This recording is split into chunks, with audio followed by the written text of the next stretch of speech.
The morning sun rose over the horizon of the Pacific, casting a golden glow upon the lush greenery and pristine beaches of the island. On the main balcony of the grand estate, two figures stood ready to welcome the arrival of the day's guests. "Good morning, Mr. Rourke." "Good morning, Lawrence." Smiles. Everyone. Smiles. Mr. Rourke stood with his characteristic poise, his white suit impeccable. Lawrence, ever the diligent assistant, adjusted his lapels and scanned the arriving group.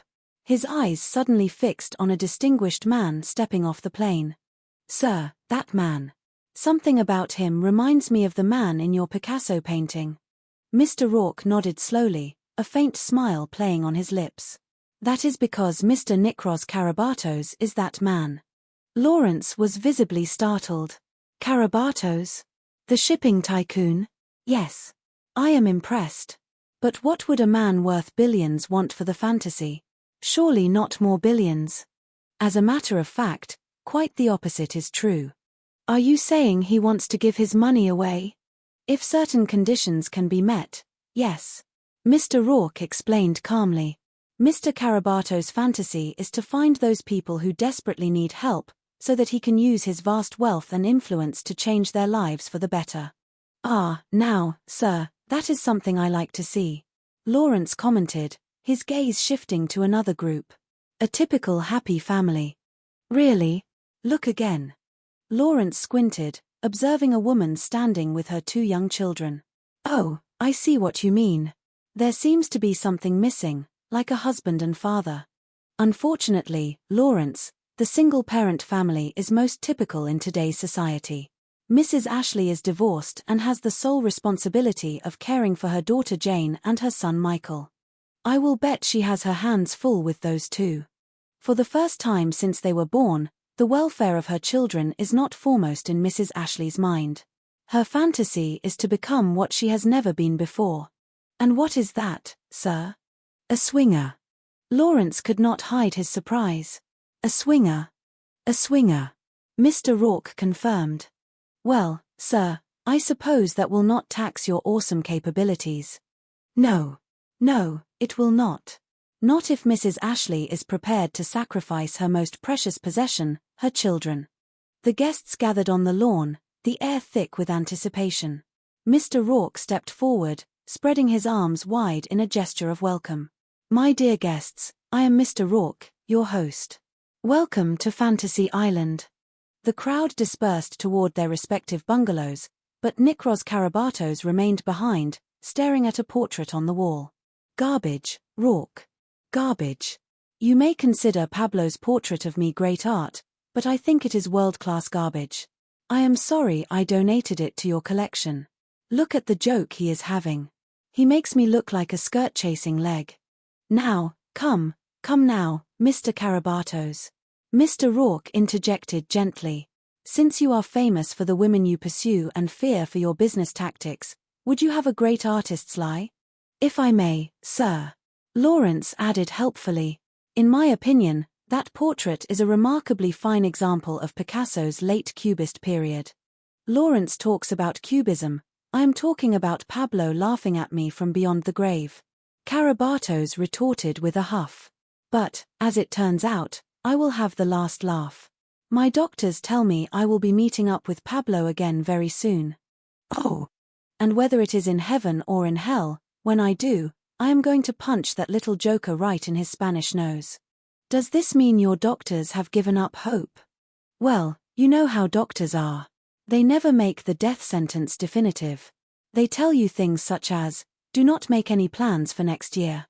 "A year? Is that all they give you?" "It may be less, unless I observe my diet. I have cut down to 6 shots of ouzo a day.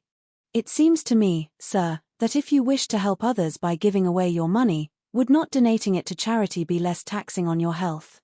"I am already supporting all the worthy and phony charities around. No, just signing checks will not cut it. I want to be involved, but I must remain in the background." "Understood. Then you still insist on keeping your identity a secret?" "I am not opposed to hogging all the credit I can get, but the name of Karabatos might make it difficult to wade through the fakes and frauds in order to discover someone who is truly deserving of help. Yes. Mr. Rourke acknowledged. Which brings us to your request for a talented young candidate for the job of, how did you put it, of being your front man in this enterprise. Have you found one? Yes, I believe I have. And when you meet him, I think you are in for a surprise. I will take you to him in exactly 30 minutes. All right.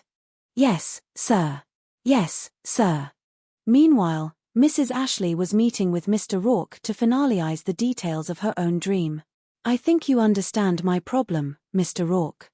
Well, I am certainly trying, Mrs. Ashley. The closest I have come to a man in the last year is standing in the checkout line at the supermarket. Mr. Rourke, think about it. I mean, you have no idea how difficult it is to raise kids with absolutely no help. I think I know what you mean, but what exactly do you expect to happen this weekend? Mr. Rourke, I would just love to have 2 days to do nothing but savor the heady aroma of aftershave lotion. I want to be surrounded by men. I want to have a relationship, at least in the physical sense. Ah, yes. Well, simple enough. All you need is a qualified nursemaid to keep the children out of your way while you pursue your fantasy. That is about it. Well, Lawrence has an excellent rapport with the members of the younger generation, and I know he would be more than happy to entertain Jane and Michael during the weekend. Ah, that is great. When do I start? Oh, as soon as you want.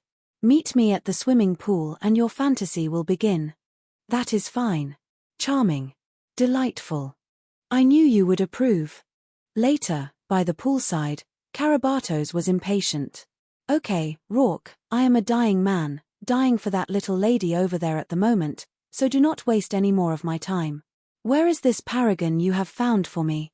If you can tear your eyes away from that little lady, it is the young man with her, Mr. Edward Random.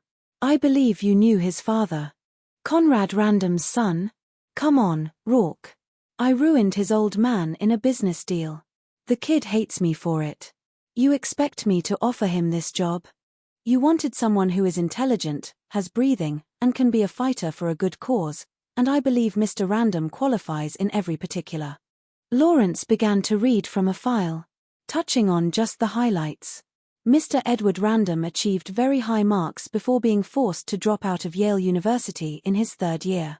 He then joined the Marine Corps, served for 3 years, then signed on as an ordinary seaman with a Dutch shipping company, rose to the rank of first engineer, then was thrown overboard after a dispute with the captain over a woman named Lola. Sounds promising. Hiya, Dean. Good to see you again. I compliment you on your charming companion. Very pretty girl. Rourke, get this bum away from me. Karabatos growled. Just listen to the boy. Takes after his old man. Both losers. Mr. Random, if you do not mind, I would like to discuss your overdue hotel bill. Mr. Rourke interrupted. Oh, yes. Could we talk about that later? No, Mr. Random, now, if you do not mind. Will you excuse us? As they walked away, Edward tried to charm the lady. Well, my dear, have you ever been to Monte Carlo? Yes, I was there twice. It is lovely. I wish I had been there with you. They soon reached the harbor where an old vessel lay at anchor. Permission to come aboard, Captain? Granted. Thank you. Mr. Rourke introduced them. Mr. McGorton, this is Mr. Edward Random, the young man I was telling you about. Let me get this straight, Mr. Rourke. Edward said, looking at the rusty ship. You want me to pay off my piddling hotel bill? Your grossly overdue piddling hotel bill, Mr. Random. Yes, but you want me to pay it off by getting this boat back in shape so it can sail again? Why? What is so important about this wreck? What is so important is that a lot of people on the outer islands depend on this ship, Mr. A young woman stepped forward. And this is Mr. Gordon's daughter Angie, Mr. Edward Random. Well, Mr. Rourke, you can tell Eddie the people are depending on us for their food and their mail and their medical supplies. And if the Swift is not sailing again soon, those people are going to be in a lot of trouble. I think you have said it all rather eloquently, Miss Gordon. Mr. Rourke said. And now that you have been given your reasons, Mr. Random, I will leave you to do your work. Will you excuse me? Why do you not go with Rourke? We do not need you. Mr. Gordon grumbled. Dad, no. Angie protested. Mr. Rourke says that Eddie is an expert with marine engines. He stays. You do whatever you want to. I am not going to have any part of it. After his father left, Angie turned to Edward. Hey, Eddie, I am really sorry.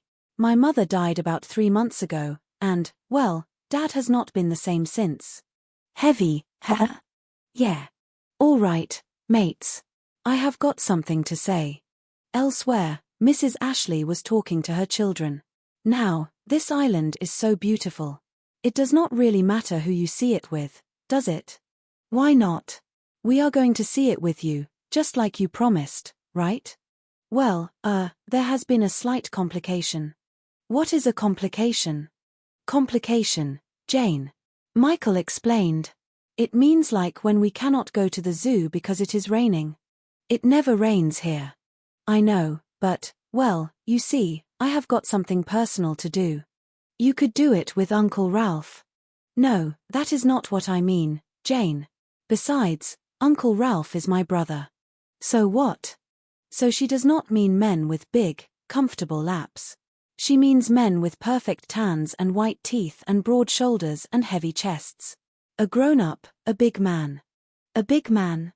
Yeah, in a manner of speaking, that just about covers it. We will help you find your man, Mommy, Jane offered. Or, thanks, Jane. But I want you guys to have a wonderful time on this vacation, and I do not want you to waste 1 minute worrying about me. So, guess what? What? Well, do you remember that nice man, Lawrence, who met the plane with Mr. Rourke?